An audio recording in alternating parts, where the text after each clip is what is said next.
Yash Sinha from class 6D from Bal Bhavan Public School will present you all an eco-friendly, interesting project.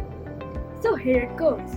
The materials we need are 2 clay pots, water, some lids to cover the top, and sand.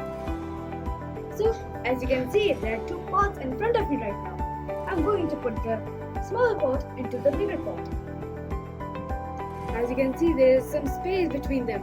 I'm going to add some sand.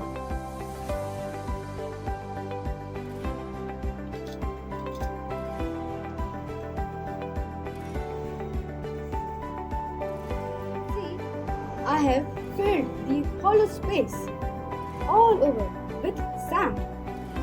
Now I'll pour some water to moisten it.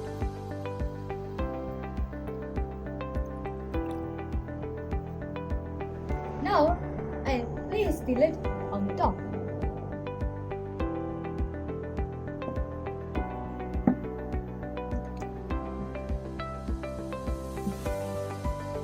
Now as you can see, we have completed our natural eco-friendly refrigerator.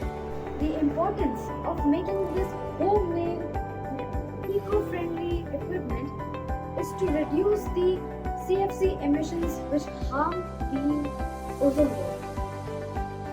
I also wish that you also try this experiment at your home by your own.